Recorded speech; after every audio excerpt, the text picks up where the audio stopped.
جناب بھیجا کہ تم بھاگو اور مکے والوں کو اطلاع کرو کہ فوراً میری مدد کے لیے لشکر بھیجیں، میرا قافلہ خطرے میں آ گیا۔ زندگی باقی تو بات باقی۔ والسلام علیکم ورحمۃ اللہ وبرکاتہ۔ برادران اسلام، واجب الاحترام بزرگوں، دوستوں، عزیز نوجوانوں، سیرت النبی صلی اللہ علیہ وسلم کے اس سلسلہ دروس میں اللہ تبارک و تعالی کی عنایت، فضل، کرم، منت و احسان سے ہم نے ابتدائے ولادت، بعثت، شباب، نبوت، معارضہ کفار، ثبات، استقامت، ہجرت، حتیٰ کہ ہم اس مقام پہ پہنچے تھے کہ حضور صلی اللہ علیہ وسلم ابو سفیان کے قافلے کی تلاش میں مدینہ منورہ سے روانہ، جو بعد میں غزوہ بدر کا سبب بنا۔ اور یہ غزوہ بدر جو ہے یہ اسلام میں سب سے پہلا، جس میں حضور سرکار دو جہاں صلی اللہ علیہ وسلم خود شریک ہوئے۔ اور یہ غزوہ بدر جو ہے گویا اس کی تخطیط جو تھی، یعنی جسے آپ پلاننگ کہتے ہیں، ایسے معلوم ہوتا ہے کہ جیسے اللہ نے خود کی۔ ویسے تو ہر چیز اللہ کے حکم سے، لیکن ایک فرق ہے، ایک چیز ہوتی ہے اسباب کے ماتا، اور ایک ہوتی ہے کہ نہیں اسباب کے بغیر خود قدرت خود کر دیتی، اس کو کہتے ہیں ما فوق الاسباب۔ مصطلحات علماء میں دو لفظ ہوتے ہیں، ایک ہوتے ہیں ما تحت الاسباب اور ایک ہوتے ہیں ما فوق الاسباب۔ اور یہی وہ بنیادی فرق ہے جس کی وجہ سے بہت سارے بھائی جو ہیں ہمارے، اللہ سب کی ہدایت کے فیصلے کرے، وہ بیچارے عقیدے میں گمراہ ہو جاتے ہیں۔ وہ یہ ما تحت الاسباب اور ما فوق الاسباب کا فرق نہیں کر سکتے۔ مثلا ایک اللہ کے ولی کے ہاتھ پہ کرامت دیکھی، ایک پیغمبر کے ہاتھ پہ معجزہ دیکھا کہ مردہ زندہ ہو گیا، اور ایک ولی کے ہاتھ پہ کرامت دیکھی کہ انہوں نے دعا کی تو مردہ زندہ ہو گیا، انہوں نے توجہ کی تو فوراً کایا پلٹ گئی۔ تو لوگ دھوکے میں آ جاتے ہیں، کہتے ہیں ٹھیک ہے اگر خدا بھی کرتا ہے تو یہ بھی تو کر لیتے ہیں نا، خدا بھی کر سکتا ہے تو یہ اللہ والے بھی تو کر سکتے ہیں۔ فرق صرف اتنا ہو گیا کہ اللہ پاک یہ کام خود کر لیتے ہیں، اور بزرگوں کو اللہ نے پاورز منتقل کر دی ہیں، یہ ان کو اختیارات دے دیے ہیں کہ وہ جو چاہیں کر لیں، بس فرق عطائی اور ذاتی کا ہے۔ تو یہی اصل میں وہ دھوکہ ہے کہ اللہ کی قدرت کا معنی یہ ہوتا ہے کہ وہ کسی اسباب کا پابند اور محتاج نہیں، وہ چاہے تو بغیر اسباب کے اور چاہے تو اسباب خود پیدا کر دے، تو وہ تو ما فوق الاسباب قدرت رکھتا ہے۔ اور بندے جو ہیں ان کے پاس اگر کوئی چیز ہے تو باتات الاسباب ہوتی ہے کہ اللہ کے حکم سے دعا ہو گئی، ان کو اللہ نے اجازت دے دی، اور خرق عادت کا ظہور ان کے ہاتھوں پہ ہو گیا۔ یا ہم نے مثلا جدید ٹیکنالوجی سے، جیسے اب آپ دیکھتے ہیں کہ ٹیلی فون کر رہے ہیں آپ، ایک ملک سے دوسرے ملک تک کوئی اسٹار نہیں، کوئی بات نہیں، سیدھا سیٹلائٹ سے رابطہ ہے، اب فوٹو بھی دیکھ رہے ہیں، بات بھی کر رہے ہیں، لیکن یہ ما تحت الاسباب، ان کا ما فوق الاسباب چیزوں سے کوئی تعلق نہیں ہے۔ اگر وہ سیٹ آپ علیحدہ رکھ دیں تو آپ بات نہیں کر سکتے، اس سیٹ میں صرف چپ نکال لیں تب بھی آپ بات نہیں کر سکتے، اس سیٹ میں بیٹری لو ہو جائے تب بھی آپ بات نہیں کر سکتے۔ تو یہ تو اسباب کے تابع چیز، اس کا قدرت یا معجزہ یا کرامت یا اللہ کی طاقت سے کیا تعلق ہے؟ یہی وہ دھوکہ ہے بنیادی طور پر جو بہت سارے لوگوں کو لگتا ہے، اور وہ پھر یہ سمجھتے ہیں کہ اللہ کے پیغمبر بھی مختار ہوتے ہیں اور نبی بھی مختار ہوتے ہیں، جیسے روافض جو ہیں شیعہ، وہ کہتے ہیں ائمہ جو ہیں وہ بھی مختار ہوتے ہیں، جو چاہیں جب چاہیں جو چاہیں کر دیں۔ تو بہرحال تو جنگ بدر اور غزوہ بدر پہ جب آپ نظر ڈالیں گے تو ایسے معلوم ہوتا ہے کہ جیسے اللہ نے اس کی ساری تخطیط خود فرمائی۔ اور یاد رکھیں یہ سب سے پہلا غزوہ ہے اسلام، اور سب سے پہلا غزوہ ہے جس میں اللہ کے ملائکہ آسمان اور صرف اترے نہیں بلکہ جنگ اور کسی غزوے. تو اس کے اسباب جو تھے وہ یہ تھے، جہاں تک مجھے یاد ہے ہم نے بات چھوڑی تھی کہ ابو سفیان ایک قافلہ لے کر شام سے، اور یہ قافلہ اتنا اہم تھا کہ اس میں تمام رؤسائے قریش کے جو بڑے بڑے رئیس تھے، صنادید تھے، ان سب کا پیسہ لگا ہوا. پہلے تو کبھی قافلے ہوتے تھے نا کہ چلو جی عتبہ کا قافلہ الگ آ گیا، ولید بن المغیرہ کا الگ آ گیا، اچھا شیبہ ربیعہ کا الگ آ گیا، عامر زمری کا الگ آ گیا، ابو سفیان کا الگ آ گیا، ابی جہل بن ہشام کا الگ آ گیا. لیکن یہ پہلا موقع تھا کہ جس میں ان لوگوں نے بیٹھ کے ایک پلاننگ کی تھی کہ یار ہم علیحدہ علیحدہ جو مال منگواتے ہیں یہ کیا بات ہے، کیوں نہ ہم اپنے سرمایہ کو اکٹھا کر کے ایک بڑا بزنس کریں. جب ہم بڑی چیزیں زیادہ کوانٹٹی میں خریدیں گے تو ہمیں فائدہ ہوگا. تو یہاں اگر ہر آدمی اپنے سرمایہ کے مطابق مال تقسیم کر تو اس پہ قریش متفق ہو گئے اور راضی ہو گئے، اور انہوں نے سارا سرمایہ دے کر ابو سفیان کو بھیجا کہ تم جا کر یہ مال لے آؤ. 1000 اونٹ پہ تجارت کا مال لدا ہوا تھا. آپ خود اندازہ لگا لیں کہ وہ کتنا بڑا قافلہ تھا. یعنی اس زمانے آج تو ایک جہاز بھی آ جائے تو 1000 اونٹ سے زیادہ مال لے کے آ جائے گا. آج تو وہ بات نہیں ہے.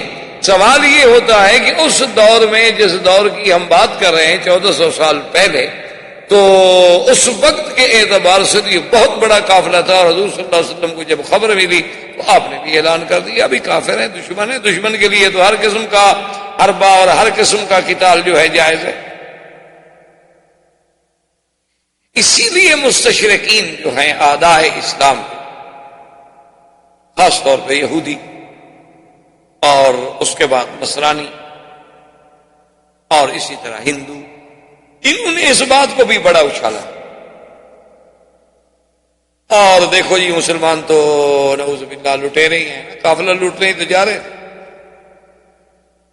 دیکھیں جی مسلمانوں کی اپنی کتابوں میں پڑھ لیں، ان کے قرآن میں پڑھ لیں، وہ تو قافلہ لوٹنے جا رہے ہیں. تو مسلمانوں کا وہ کہتے ہیں کام کیا ہے؟ وہ کہتے ہیں مسلمانوں کا تو کام یہی ہے کہ یہ وحشی قومیں ہیں، یہ قذاق ہیں، یہ بحری قذاق ہیں، بری قذاق ہیں، ڈاکے ڈالتے ہیں، لوگوں کے مال لوٹ لیتے ہیں، 4 عورتیں 100 لونڈیاں گھر میں رکھ لیتے ہیں اور گوشت کھاتے ہیں. ان کا کام کیا ہے؟ ان کا کام تو یہی ہے.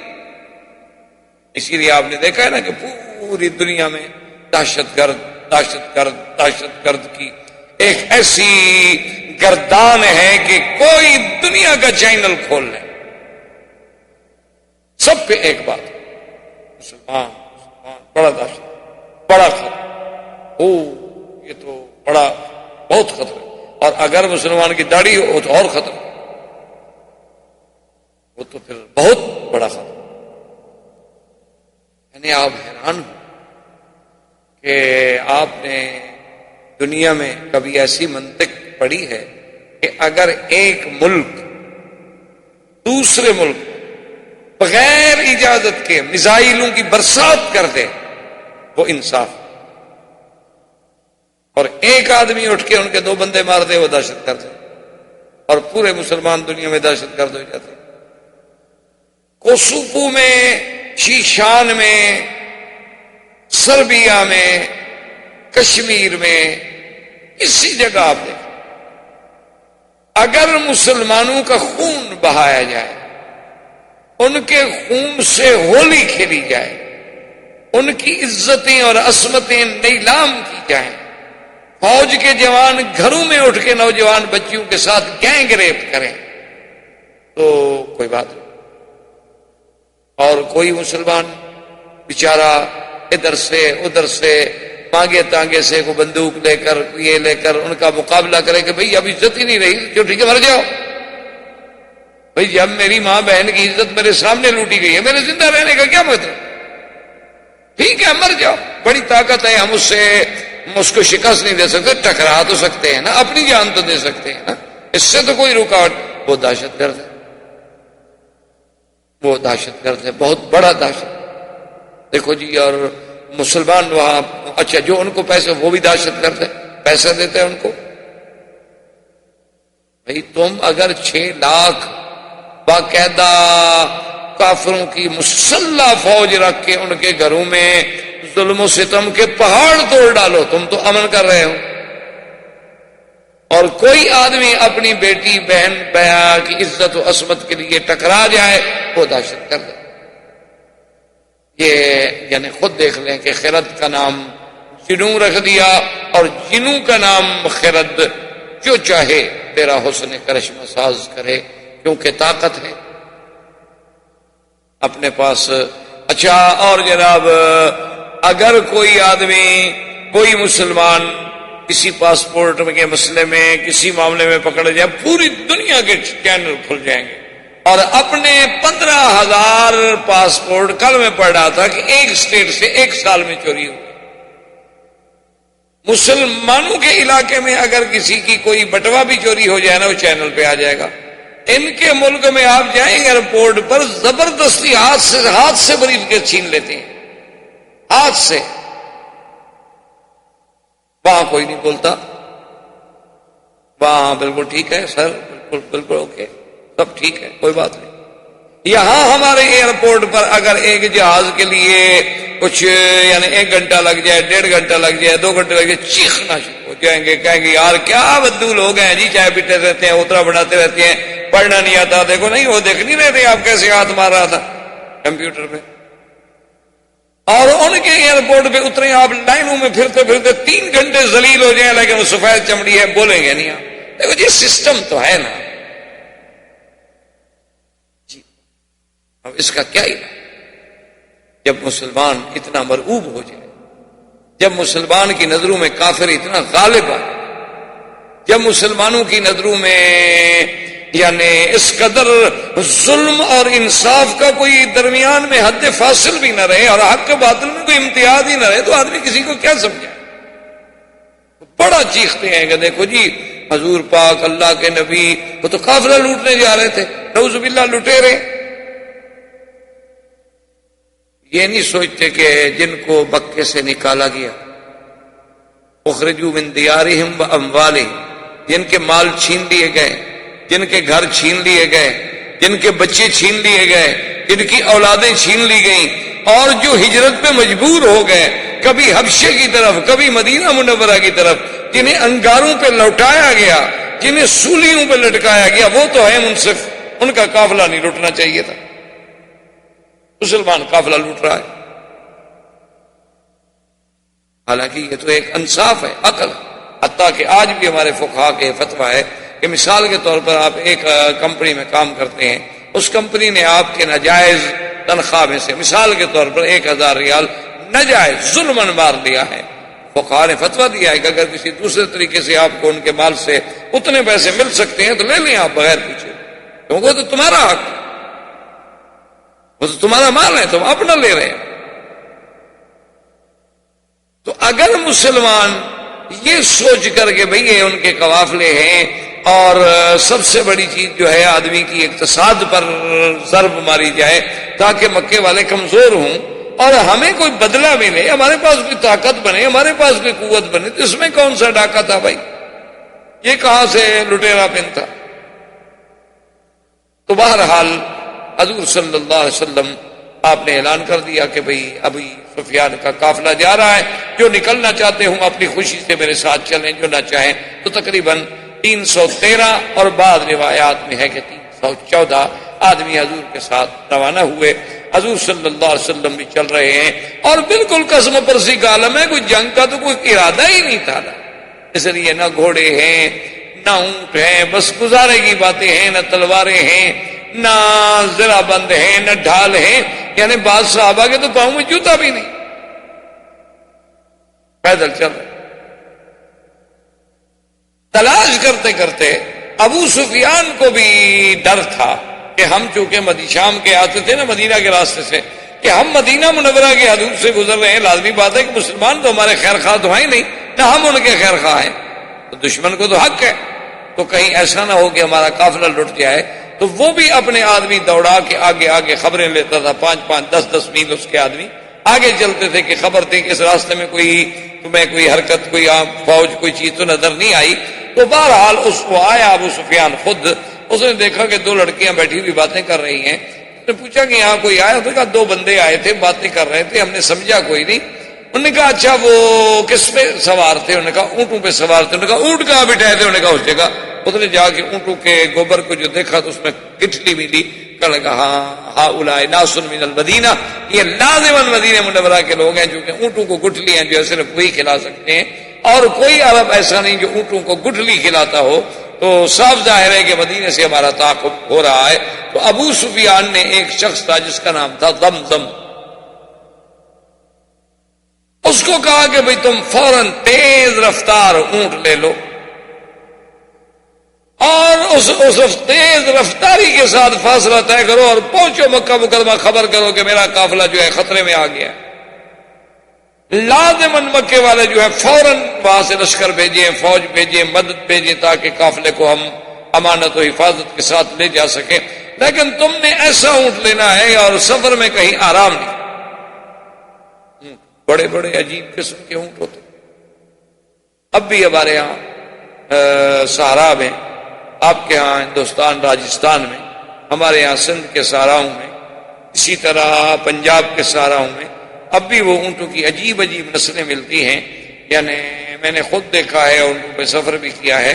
تو ایک آدمی نے مجھے بتایا کہ یہ اونٹ جو آپ دیکھ رہے ہیں ہم آپ کے لیے لائے ہیں کہ ذرا آپ شوق سے اس پہ سواری کریں۔ تو نے کہا کہ جناب اس اونٹ کی تو عادت یہ ہے کہ جب ہم اس پہ سفر کرتے ہیں نا، تو یہ جب ناک سے ہم ناس کھینچتا ہے نا کر کے، تو ہمیں اندازہ ہو جاتا ہے کہ 100 میل کا فاصلہ کر چکا ہے۔ 100 میل کے بعد تو یہ صرف ناس کھینچتا ہے، اور چلنے کا یہ عالم ہے کہ آپ بالکل بلا مبالغہ پانی کا پیالہ بھر کے ہاتھ میں رکھ لیں، وہ نہیں گرے گا، پانی نہیں گرے گا، قطعاً سوال پیدا نہیں۔ یہ ابھی جو عرب کو پیش کیے جاتے ہیں ایسے اونٹ نہیں ہوتے، اونٹ تو بڑی بڑی چیز ہوتی ہے، بڑی بڑی قیمتی چیز، یعنی بالکل آپ پیالہ دودھ کا بھر کے ہاتھ میں رکھ لیں اور اونٹ پہ بیٹھ جائیں، مزہ ہے کہ اس پہ تو ذرا گر جائے باہر، اور اتنا تیز چلتے ہیں نا جی آپ تصور نہیں کر سکتے۔ شہراہ میں تو جیپیں فیل ہو جاتی ہیں، اونٹ نکل جاتا ہے جیپ سے، یعنی 4 ویلر گاڑیاں جو ہیں وہ بھی رہ جاتی ہیں، لیکن اونٹ ہو نسل والا ایسے نہیں۔ تو بہرحال اس نے اونٹ دیا، وہ بھاگا جائے۔ اس نے کیا کیا؟ اب بدبخت دیکھے نا کیسے اس نے جناب پہلے تو اونٹ کو زخمی کیا، جب مکے کے قریب پہنچ گیا اونٹ کو تلوار کے ساتھ زخمی کیا، اور پھر یہ ہے کہ وہ سارا خون جو تھا اپنے اوپر ڈالا، اپنے کپڑے پھاڑ ڈالے، اور وہاں سے چیخنا شروع کیا، الغوث المدد، الغوث الغوث یا قریش، الغوث یا قریش۔ اب قریشی بھاگ رہے ہیں، وہ کیا بات ہے، بات تو کرو، بات نہیں کرتا، اونٹ دوڑا ہے چلا جا رہا ہے، جو آتا ہے اس کے پیچھے دوڑا ہے، جو آتا ہے اس کے پیچھے دوڑا ہے، کہ بھئی کیا ہو گیا؟ اونٹ زخمی ہے، بندہ زخمی ہے، خون سے لت پت ہے، لیکن نہ تو اترتا ہے بدبخت اونٹ سے اور نہ بات بتاتا ہے، وہ چیخ رہا ہے مدد مدد، الغوث الغوث۔ چلتے چلتے چلتے جناب وہ کعبہ شریف کے باہر آیا، اونٹ وہاں بٹھایا اور دوڑ کے کعبہ شریف کے اندر چلا گیا، الغوث الغوث الغوث۔ اتنے میں سارا مکہ اکٹھا کر دیا نا اس نے۔ اعلان کرنے والے تو عجیب ہوتے ہیں، اس نے پورا ایک ٹینشن پیدا کر دی نا سارے مکے میں، بھاگ رہے ہیں، ادھر سے آ رہا ہے، ادھر سے آ رہا ہے، ادھر سے آ رہا ہے، کہ زخمی ہے، خون میں گرا ہوا ہے، بات نہیں کرتا، کہتا ہے مدد کرو مدد کرو۔ جب مکے میں پہنچا تو پورا حرم بھر گیا، سارے لوگ آئے، انہیں کیا بات ہے؟ اس نے کہا کیا بات؟ ابو سفیان تو خطرے میں۔ اسی طرح جو عاتقہ بنت عبد المطلب نے خواب دیکھا تھا، یہ عبد المطلب کی بیٹی ہیں، عباس کی بہن۔ حضرت عباس ابھی مسلمان نہیں ہوئے تھے، بعد میں تو الحمدللہ اسلام لے آئے، اور عبد المطلب کے بیٹے ہیں ام رسول اللہ صلی اللہ علیہ وسلم، ان کی بہن تھی عاتقہ۔ عاتقہ نے خواب دیکھا تھا کہ ایک آدمی آتا ہے، آواز لگاتا ہے کعبے میں کہ یا آل الغدر قوموا الی مسارعکم بعد ثلاث، کہ اے غدار قوم کی نسل غدر والو، 3 دن کے بعد اپنے قتل کی جگہوں پر جانے کے لیے تیار ہو۔ میں حیران، اس آدمی نے کعبے میں آواز دی، صفا پہ آواز دی، جبل ابی قبیس پہ چڑھ گیا آواز دی، پھر جبل ابی قبیس سے اس نے ایک پتھر پھینکا، اور وہ پتھر کوئی ایسا عجیب پھینکا گیا کہ اس کا ایک ایک ذرہ، ایک ایک ریزہ جو تھا تمام کفار قریش کے گھر میں پہنچ گیا۔ یہ خواب ہے، خواب دیکھ رہی ہے بیچاری۔ صبح اس نے خواب اپنے بھائی کو بتایا، اچھا ولید اس کا بھائی، اس نے بھی وہی خواب دیکھا۔ اب انہوں نے کہا کہ کسی کو بتائیں نہیں، لیکن بات نکل گئی، ابھی جہل کو پہنچی، تو اس نے حضرت عباس ابھی اسلام نہیں لایا، نے کہا عباس یہ کیا بات ہے، پہلے تم لوگوں میں سے بنو ہاشم اور بنو عبد المطلب سے ایک اللہ کے نبی پیدا ہوا، اس نے کہا میں نبی ہوں، میری نبوت کو مانو، اب تمہاری عورتیں بھی نبوت کا دعویٰ کرنے لگ گئی ہیں۔ نے کہا وہ کیسے؟ انہوں نے کہا تمہیں پتہ نہیں کہ آج کا نے کیا خواب بنایا ہے کہ 3 دن کے بعد جاؤ اور ایسے پتھر پھینکا اور ہر گھر میں پتھر آیا اور فلاں ہوا۔ دیکھو بات سنو، اگر یہ خواب سچا نہ ہوا نا تو میں پورے عرب میں یہ بات اعلان کروں گا کہ اکذب البیت فی العرب، سب سے بڑے جھوٹ بولنے والا گھر اگر کوئی ہے عرب میں تو یہ ہے، میں تمہیں پھر نہیں چھوڑوں گا، میں تمہیں سارے عرب قبائل میں بدنام کروں۔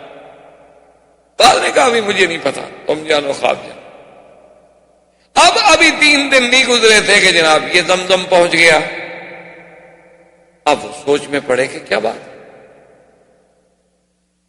اس نے کہا ابھی ابو سفیان کہاں ہے؟ اس نے کہا ابو سفیان اس وقت فلاں مقام پہ ہوگا، لیکن وہ تو بالکل خطرے میں گھر چکا ہے، اور ہو سکتا ہے کہ ہماری مدد وہاں پہنچتے پہنچتے وہ قافلہ ہمارا لٹ بھی چکا ہو۔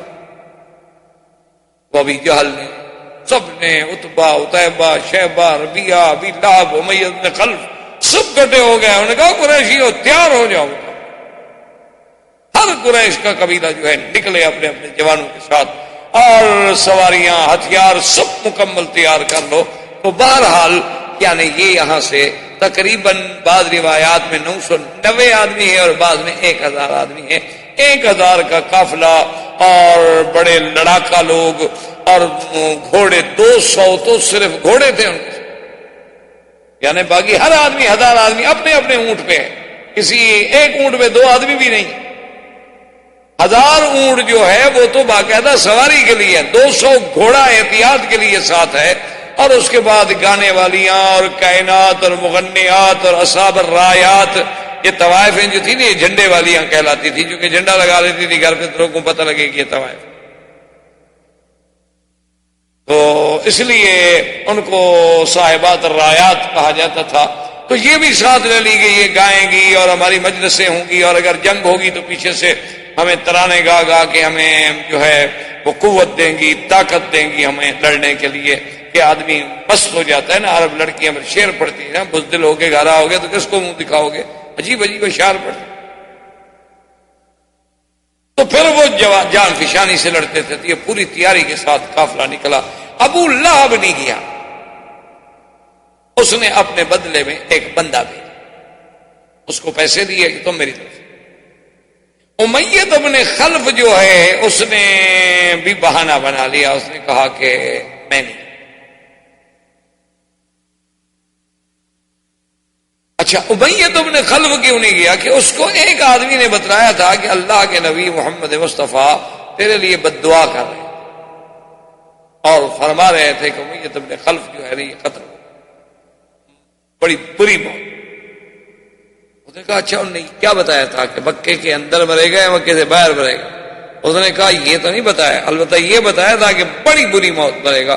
اس لیے اس نے کہا بھی میں تو نہیں جاتا، محمد مصطفیٰ نے بد دعا کی ہوئی ہے کہیں میری موت کا وقت نہ آ گیا، ادھر آتکا کا خواب نظر آ جائے۔ تو ابو جہل کو پتہ چلا تو اس نے کیا کیا، اس نے ایک آدمی کو دیا بخور، آپ تو مکے میں رہتے ہیں نا، بخور جانتے ہیں، یہ جو عرب لوگ ڈالتے ہیں نا اود کی لکڑی آگ پہ اور اس سے جو دھواں اٹھتا ہے اس کو کہا جاتا ہے بخور۔ اور یہ بخور مختلف قسم کے ہوتے ہیں، سندل کا ہوتا ہے، اود کا ہوتا ہے، گلاب کا ہوتا ہے، مشکل ہوتا ہے، اور اس کو ڈالا جاتا ہے اور گھر میں ایک قسم کی خوشبو ہوتی ہے۔ اور اصل میں اس کا استعمال زیادہ تر جو تھا عرب میں ابتدا کے اندر، اب بھی شاید ہوگا، تو عورتیں کرتی زیادہ استعمال، چونکہ تاکہ عورت کے بدن میں خوشبو رہے، اپنے خاوند کے زیادہ مرغوب رہے، تو وہ لباس پہن کے غسل کر کے اس کے آگ کے دھوئیں کے اوپر کھڑی ہو جاتی تھی، آگ تو پورے بدن میں خوشبو آ جائے، اور پھر اندر جو روائے یا کریا ہیں جو چیزیں ہیں وہ بھی اس کے اثر سے ختم ہو جائے.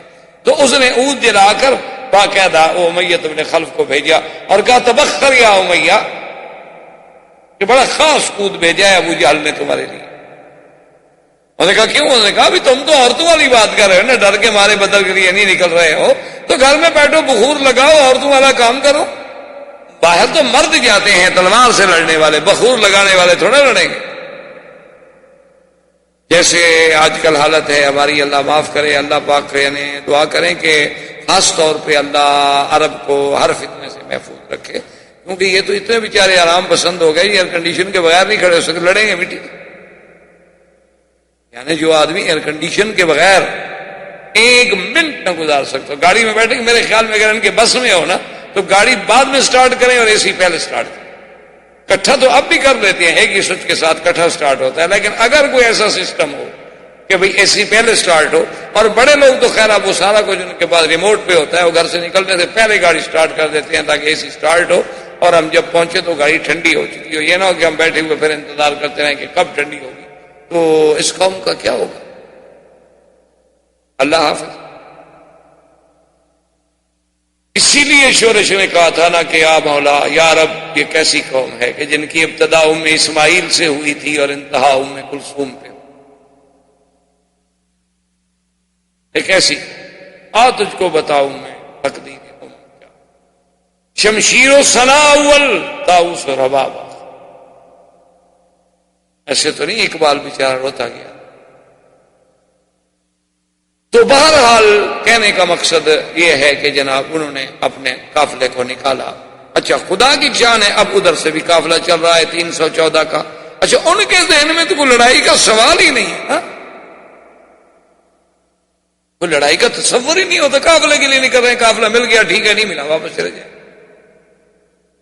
چلتے چلتے چلتے چلتے ایک مقام ہے بدر سے پہلے، ایک ہے عدوۃ الدنیا اور ایک ہے عدوۃ القصوى، جس کو قرآن نے بھی اذ انتم بالعدوۃ الدنیا وهم بالعدوۃ القصوى والركب اسفل منكم ولو تواعدتم لاختلفتم في الميعاد وَلَٰكِن لِّيَقْضِيَ اللَّهُ أَمْرًا كَانَ مَفْعُولًا.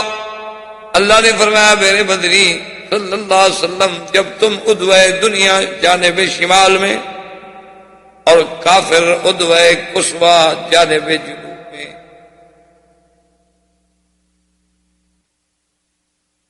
وَالرَّكَبُ أَسْفَلَ مِنكُمْ، اور قافلہ تم دونوں سے نیچے.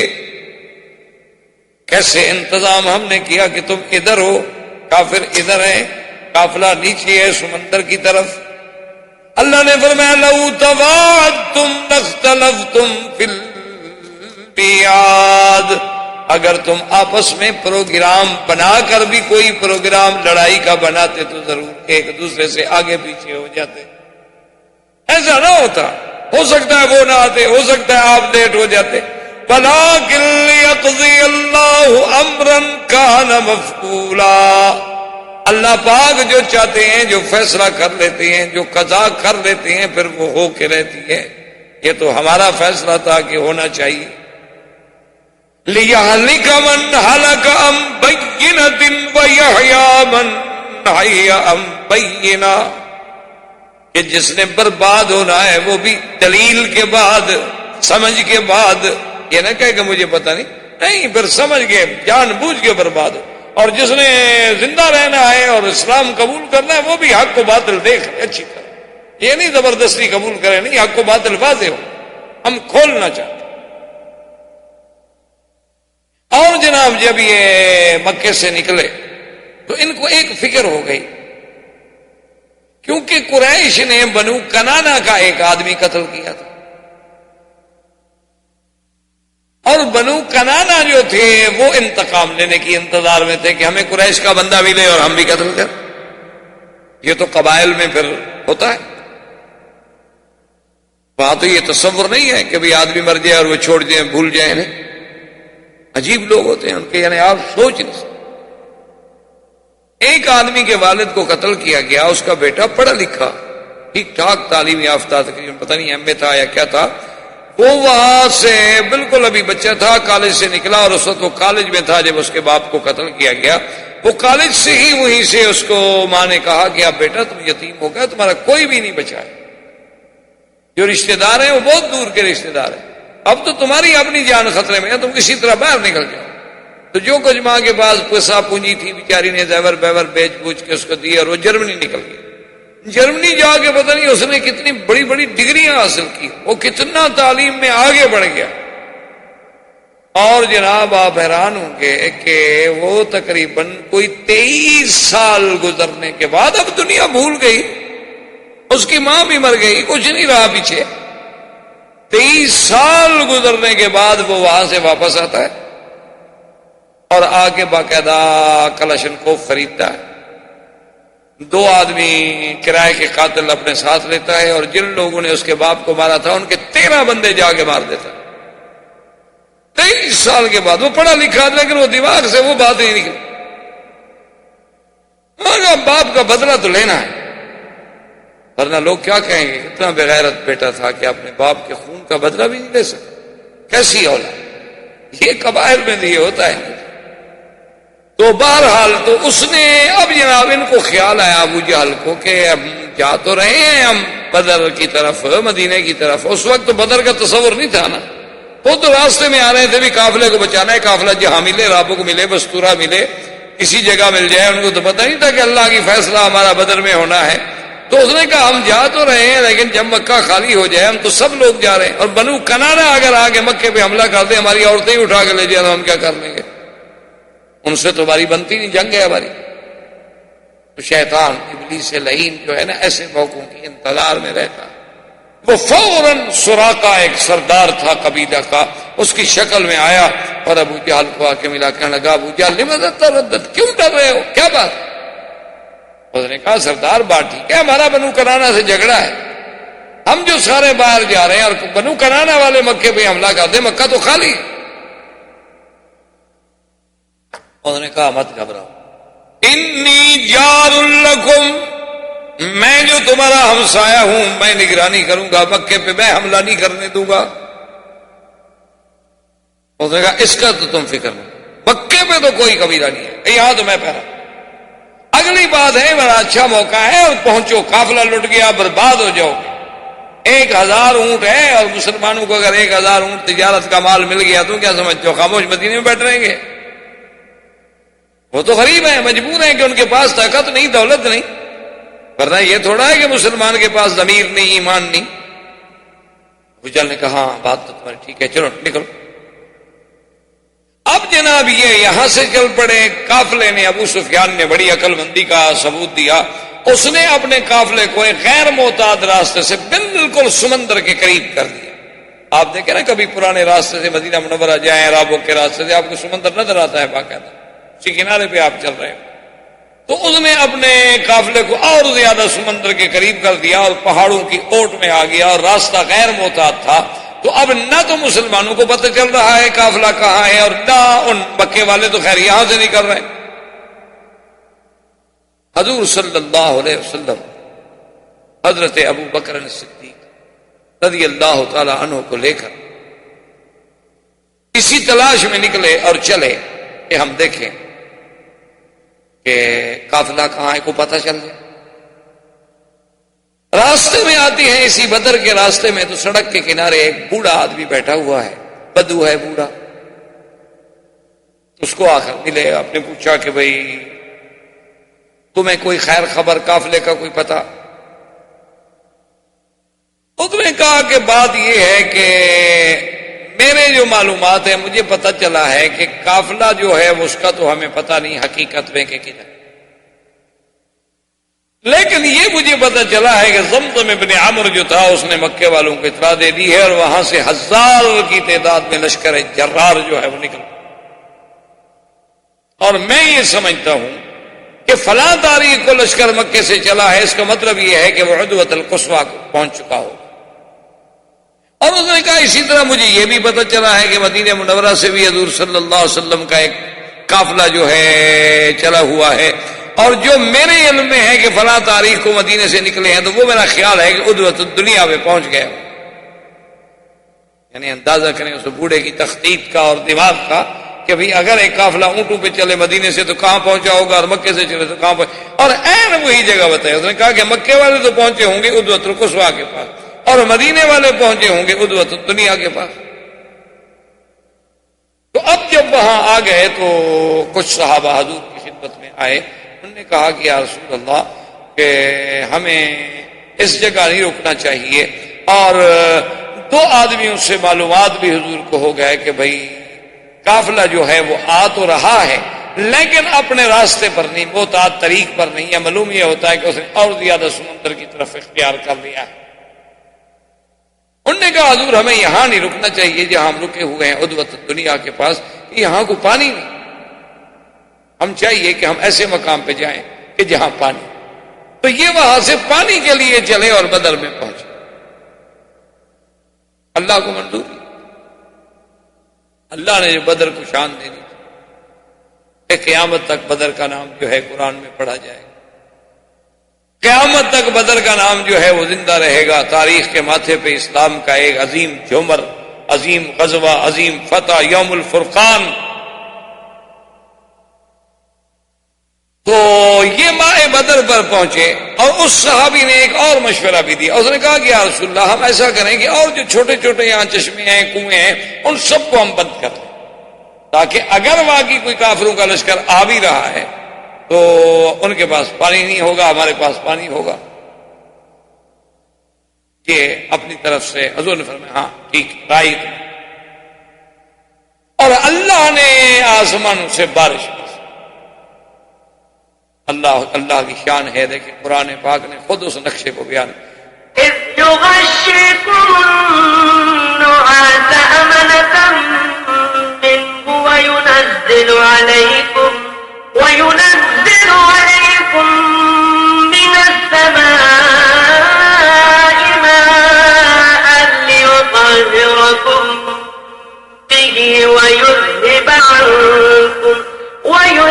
عنكم رجز الشيطان وليربط على قلوبكم ويثبت به الأقدام۔ اللہ نے فرمایا کہ ہم نے میرا مدنی صلی اللہ علیہ وسلم ایک تو آپ کی صحابہ پر ایک نعاس کہتے ہیں نیند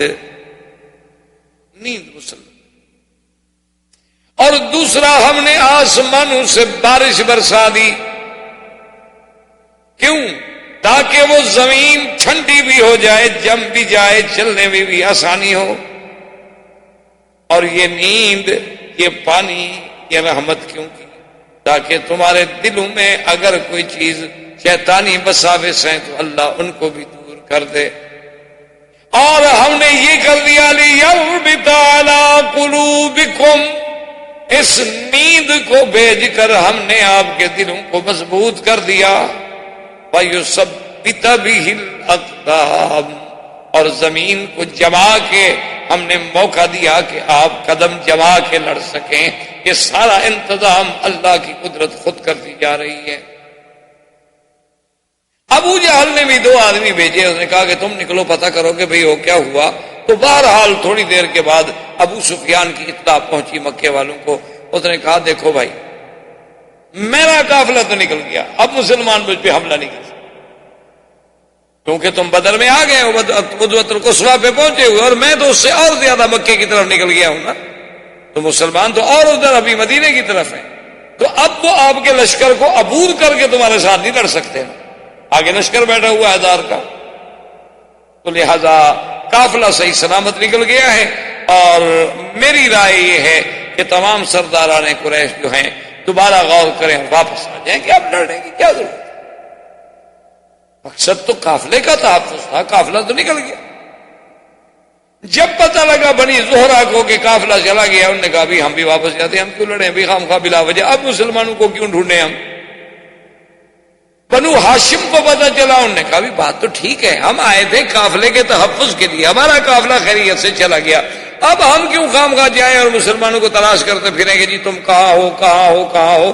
وہ بھی قافلہ ڈھونڈنے آئے تھے، ان کو بھی نہ ملا، وہ بھی جہاں ہوں گے آخر تنگ آ گئے، واپس چلے جائیں۔ بنو ہاشم نے کہا ہم بھی واپس جاتے ہیں، بنو زہرہ نے کہا ہم بھی واپس جاتے ہیں، عتبہ نے تو خیر کھڑے ہو کے اعلان ہی کر دیا، اس نے کہا بھی ہم تو واپس جا رہے ہیں، ہم نہیں لڑتے۔ کیوں جائے مسلمانوں کو ڈھونڈنے کے لیے بھائی؟ تم لوگوں نے اعلان کیا تھا کہ اپنے قافلے کی حفاظت کے لیے نکلو، اور ہم قافلے کی حفاظت کے لیے نکلے اور بالکل خیریت سے ہمارا قافلہ چلا گیا۔ ابو جہل کو پتہ چلا، اس نے کہا تو مرے گئے، اتنی مشکل سے میں اتنی بڑی تعداد، اتنی بڑی قوت لے کے نکلا تھا کہ آج مسلمانوں کو ہمیشہ کے لیے ختم کر دیں، یہ تو پھر کچھ نہ ہوا، اتنا سفر کر کے بھی ہم آئے اور مسلمان ہمیں پتا ہے کہ ہیں تو اسی راستے میں، یہ نہیں پتا کہ کہاں ہیں۔ اس نے عامر زمری کو بلایا، اس کے بھائی قتل ہوا تھا، اس کو قتل کیا تھا عبداللہ ابن جہش کے قافلے۔ اس نے اس کو بلایا، اس نے کہا دیکھو یہی تو موقع تھا، ہمیں مسلمانوں کا کتنے لوگوں میں 200 300 400 500، وہ ہم تو 1000 ہیں، یہی تو موقع تھا کہ آج ہم مسلمانوں کو صفحہ ہستی سے ہمیشہ کے لیے ختم کر دیں اور تیرے بھائی کا بدلہ لے لیں۔ لیکن یہ دیکھا نہیں، بنو زہرہ والے، بنو ہاشم، عتبہ، سب تھے تو واپس جانے کے لیے تیار ہو گئے۔ انہوں نے کہا اچھا۔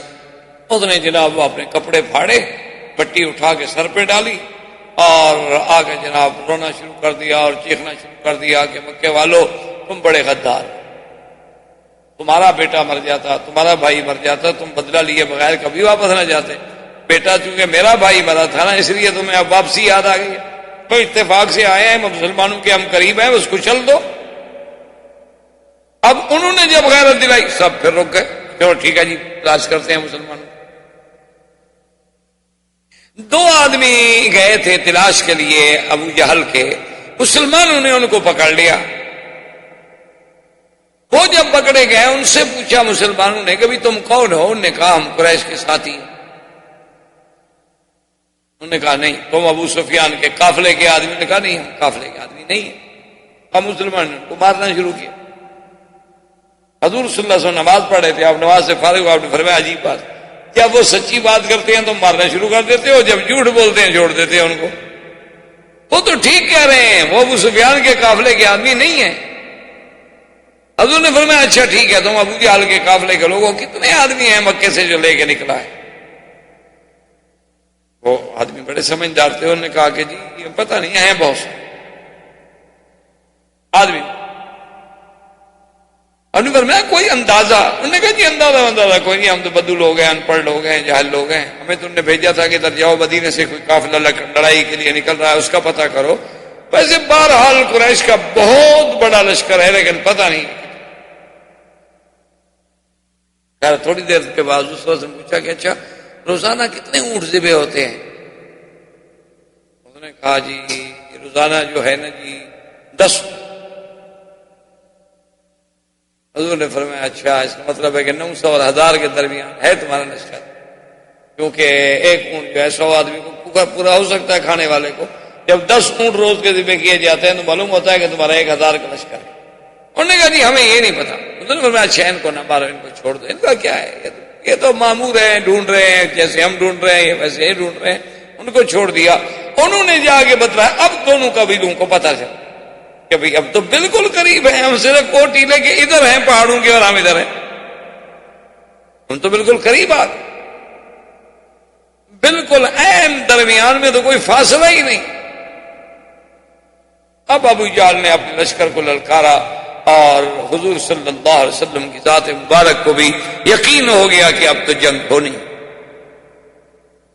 حضور کھڑے ہوئے، آپ نے خطبہ پڑھا اور آپ نے فرمایا کہ اشیرو یا ایھا الناس، لوگوں مشورہ دو، کیا بات ہے، ہم نکلے تو قافلے کے لیے تھے لیکن قافلہ تو نکل گیا، اب کیا ارادہ ہے، جنگ لڑنی ہے یا طریقے سے واپس جائیں؟ تو صحابی اٹھے، حضرت ابو بکر، حضرت عمر، مہاجرین میں سے، قریش میں سے، انہوں نے کہا کہ یا رسول اللہ الامر الیک، سب معاملہ آپ کے ہاتھ میں، آپ جو حکم دیں گے ہم تو جانے قربان، بس ہم تو یہ جانتے ہیں کہ جو آپ کا حکم ہوگا ہمارا۔ حضور پھر فرمایا اشیرو یا ایھا الناس، لوگوں رائے دو. تو انصار کا سردار اٹھا, وہ سمجھ, اس نے کہا کہ حضور ہمارا فکر, کیونکہ قریش کے تو دو تین آدمی کھڑے ہو کے رائے دے چکے ہیں. اصل میں حضور ہمارا فکر کر رہے ہیں, چونکہ ہم مدینے والے جو ہیں ایک تو زیادہ جنگ سے واقف نہیں, اور دوسری بات یہ ہے کہ ہم نے وعدہ کیا تھا حضور کا کہ آپ مدینے میں آئیں گے تو ہم اپنی جانیں مالیں آپ پہ قربان کر دیں گے. حضور اس فکر میں ہے کہ شاید یہ مدینے کی حد تک تو میرا تحفظ کریں گے, لیکن مدینے کے باہر شاید نہ کریں, کیونکہ معاہدہ تو یہی تھا. وہ کھڑا ہوا, اس نے کہا کہ یا رسول اللہ لسنا اصحاب محمد اصحاب موسیٰ بل نحن اصحاب محمد. اس نے کہا حضور کیوں فکر کرتے ہو, ہم کوئی موسیٰ علیہ السلام کے ساتھی نہیں جو یہ کہیں گے کہ فَاذْهَبْ أَنْتَ وَرَبُّكَ فَقَاتِلَا إِنَّا هَاهُنَا قَائِدُونَ, بلکہ ہم تو وہ لوگ ہیں, ہم کہیں گے فَاذْهَبْ أَنْتَ وَرَبُّكَ فَقَاتِلَا إِنَّا مَعَكُمَا مُقَاتِلُونَ. نے کہا کہ یا رسول اللہ آپ کیا فکر کر رہے ہیں, ہم موسیٰ علیہ السلام کے ساتھ یہ کہہ دیں گے کہ آپ جانے, آپ کا خدا جانے, ہم بیٹھے ہوئے ہیں, آپ لڑیں, ہم آپ کے ساتھ ہیں. ایک اور انصاری انہوں نے کہا حضور لو امرتنا الى برک الغماد, برک الغماد ایک جگہ ہے یمن, اور مدینہ شریف سے لے کر برک الغماد تک درمیان میں 14 بڑے بڑے قبائل. انہوں نے کہا حضور اگر آپ ہمیں کہیں نا کہ برک الغماد پہ پہنچو تو ہم پہنچیں گے, یعنی یہ تو ایک قریش کا قبیلہ ہے نا, وہ تو 14 قبیلوں سے لڑ کے جانا پڑے گا نا برک الغماد, ہم تو پھر بھی حکم کے لیے تیار ہیں. ایک اور صحابی کھڑے ہوئے, انہوں نے کہا لو امرتنا لخذنا فی البحر, حضور آپ حکم تو کریں, سمندر میں چراغ لگا دو, ہم لگا دیں, ہمارا فکر کیوں کرتے ہیں. فسر رہا حضور صلی اللہ علیہ وسلم کے چہرہ مبارک جو تھا وہ خوشی سے کھل.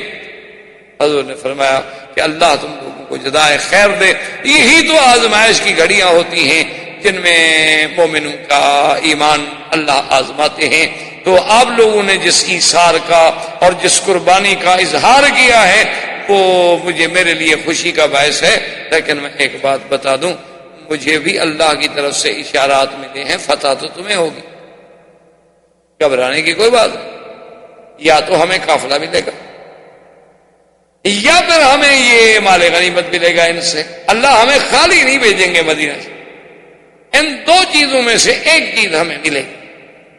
ادھر کفار نے اپنی خیمے لگا دیے اور فوج بٹھا دی, ادھر حضور پاک نے حکم دے دیا بھی اپنے خیمے شیمے نصب کرو اور بیٹھ جاؤ, تیار ہو جاؤ. تو صحابہ اکٹھے ہوئے, انہوں نے کہا کہ یا رسول اللہ ہمارا ایک مشورہ ہے. سعد بن معاذ نے آ کے عرض کیا, انہوں نے فرمایا بتاؤ کیا. اس نے کہا حضور ایک تو ہم آپ کے لیے بنا دیتے ہیں عریش. عریش کا معنی یہ ہوتا ہے کہ لکڑیاں کھڑی کر دیتے تھے اور اوپر کچھ لکڑیاں ڈال کے اور کھجور کی چھڑیاں ڈال کے, یعنی چھپر سا, جسے آپ سمجھیں چھپر. تو اس کا فائدہ یہ ہوگا کہ ایک تو دھوپ کے وقت آپ اس کے نیچے بیٹھ گیا تو سایہ ہو گیا, اور ضرورت کے مطابق آپ اس کے اوپر بھی بیٹھ گئے اور اوپر سے کھڑے ہو کر دوست دشمن احباب کو آپ دیکھتے رہے. اور دوسرا حضور وہاں ہم اپنے خصاف جو ہمارے پاس اونٹ ہیں جیسے ہیں, ان میں سے جو اچھے ہیں وہ پہاڑ کے پیچھے بٹھا دیتے ہیں کہ خدا نہ خواستہ جنگ میں اگر ہم سب کے سب شہید ہو جائیں. یا رسول اللہ جو لوگ مکے میں ہیں مدینے میں ہیں وہ کوئی ہم سے ایمان میں کم مخلص تو نہیں. اس وقت تو یہ اعلان نہیں ہوا تھا کہ ہم نے جنگ لڑنی ہے, ورنہ تو کوئی پیچھے نہ رہتا. وہ تو ایک رائے تھی کہ قافلہ جا رہا ہے, اسی لیے تو حضور نے حضرت عثمان کو بھی منع کر دیا. حضرت عثمان رضی اللہ تعالیٰ عنہ آنے لگے تو آپ نے فرمایا کہ عثمان نہیں, میری بیٹی اور تمہاری بیوی رقیہ جو ہے وہ بیمار ہے, تم اس کے علاج کے لیے رک جاؤ, کوئی بات نہیں, ہم تو ابو سفیان کے قافلے کی حد تک جا رہے. اس نے کہا حضور پھر یہ فائدہ ہوگا کہ آپ ایک تو عریش میں اونچے ہوں گے اور آپ دیکھ رہے ہوں گے کہ ہمارا میدان جنگ میں کیا حال ہو رہا ہے. اگر خدا نہ خاصا پانسا پلٹتا ہوا دیکھیں تو کم از کم آپ تو اونٹ پہ بیٹھ کے مدینہ شریف پہنچے, اتنے تک تو ہم کافروں کو آگے نہیں بڑھنے دیتے جب تک کہ آپ دور نہ چلے جائیں. اتنا تو ہم بھی روک لیں کہ کم از کم ان کو ایک دن روک لیں. آپ ایک دن کا سفر اگر آگے نکل جائیں پھر تو آپ کو کوئی نہیں پکڑ سکتا, اور آپ جب مدینے پہنچیں گے تو مدینے والے پھر آپ کے ساتھ ہوں. حضور نے فرمایا کہ اچھا ٹھیک ہے, تم نے جو رائے دی ہے ٹھیک, عریش بناؤ. چھپر بن گیا. حضور صلی اللہ علیہ وسلم کھڑے ہیں, نماز پڑھ رہے ہیں, اور نماز کے بعد جو حضور نے ہاتھ اٹھائے اور اتنی لمبی دعا کی کہ صحابہ کہتے ہیں ایسی دعا ہم نے کبھی نہیں. اور اسی دعا میں اللہ کے نبی نے یہ وہ کلمات تھے جو فرمائے تھے کہ اللہم ان تہلک هذه العصابۃ لن تعبد فی الارض ابدا، کہ اللہ آج اگر تو نے اس جماعت کو بھی ختم کر دیا تو پھر تیری عبادت کرنے والا بھی زمین پہ کوئی نہیں رہے گا. کیوں یہی تو جماعت، اگر یہ بھی ختم ہو گیا تو مدینے والے بیچارے وہ بھی تو ہمت ہار جائیں گے نا. اسلام کی تو شوکت ہی ختم ہو. اور حضور کے کندھے مبارک میں چادر ہے. ایک روایت میں آتا ہے کہ وہ چادر بھی گر گئی اور دعا مانگتے مانگتے مانگتے حضرت ابو بکر آئے، انہوں نے آ کے حضور کی چادر اٹھائی اور کہا کہ لا تلہی علی اللہ یا رسول اللہ واللہ لا یخزیک اللہ ابدا. میرا مدنی آپ اتنی سخت دعائیں اپنے اللہ سے کیوں مانگ رہے ہیں؟ مجھے اس رب قدیر کی قسم ہے خدا آپ کو کبھی رسوا نہیں کرے. اللہ اپنے نبی کو رسوا کر دیں؟